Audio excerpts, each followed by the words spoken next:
This is the John Brown Alliance, where we don't fear, we fight. Last weekend, I went down to Washington, D.C. for the Remove the Regime rallies. Now, I want to give you my insight on where I went and why.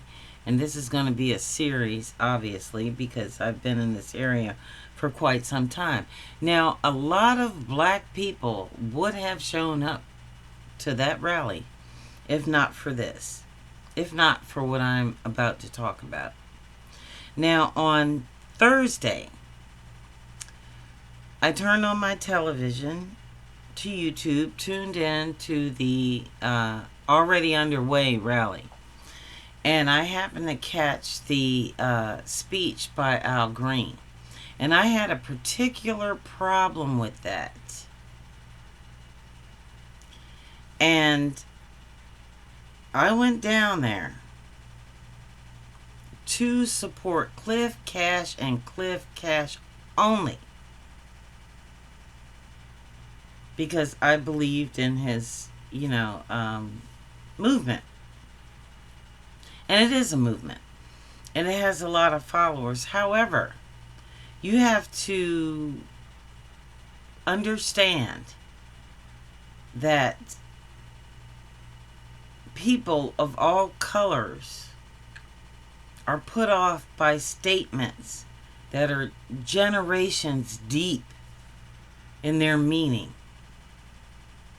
But here's the one that pissed me off the most.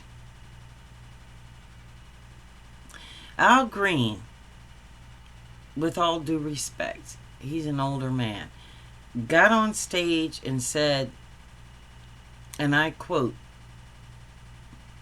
"If you are about violence, you're not with us."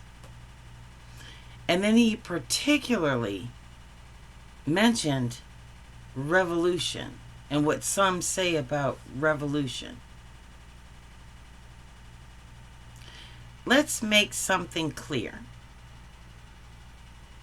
When black people were enslaved, a revolution and violence happened, because people who had family were abducted and tortured and beaten in the streets. That's happening now. People being snatched up. People going to protest and being pepper sprayed.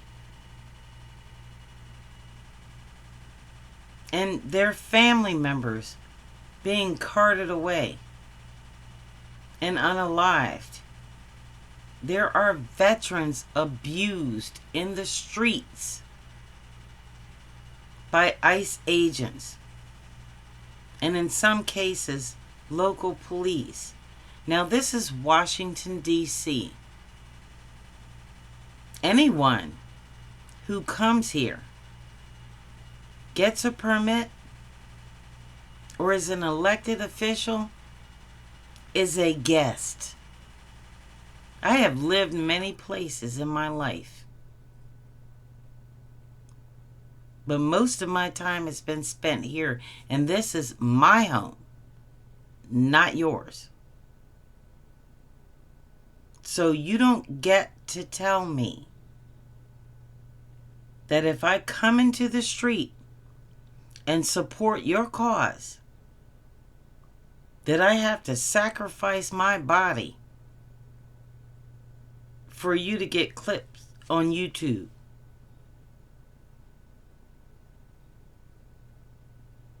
My primary objective right now, looking like this, not getting a congressional salary, and not benefiting from public office,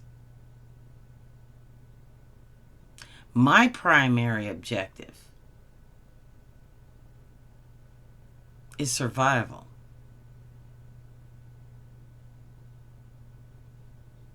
So you don't get to dictate my conduct when I'm attacked in the streets of my city in which you are a guest. You don't get to do that. And this is why you don't see thousands of black people marching down the streets of D.C.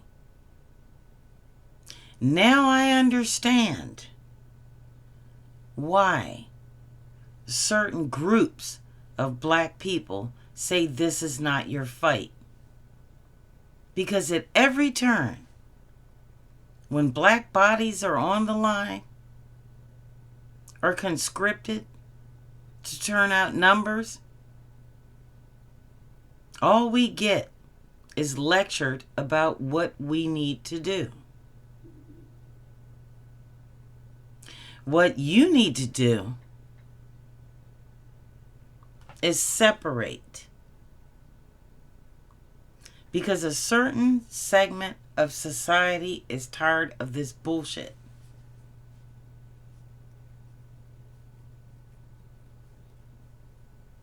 Now, I'm not saying anything in particular, but I do not advocate children being abducted, people being beaten in the streets of D.C., being tear gassed, rounded up. That sounds a little like a setup for January 6th. And you should understand why people don't want to attend your protest when that is what they can expect. Because they don't know any better. A bunch of monsters are roaming the streets of every city in the United States of America with a larger military budget than most countries in the world. Guided missiles, tear gas,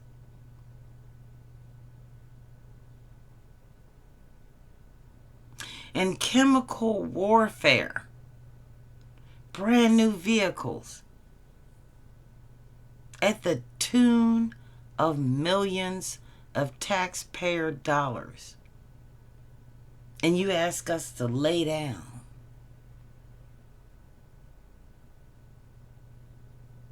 It'll never happen. Now, the John Brown Alliance will continue to visit Union Station and support Flair. But we will not put our nationwide members that we have been organizing since 2016 in that kind of line of fire. I am glad everything worked out in Washington, D.C., but it's not working out everywhere. So what we're going to do is this. We'll make you a deal. When the shit hits the fan and everybody decides to crawl under this flag of peace, we'll be there to pick up the pieces. Just like we've done for 7 generations. This is the John Brown Alliance. Have a peaceful day.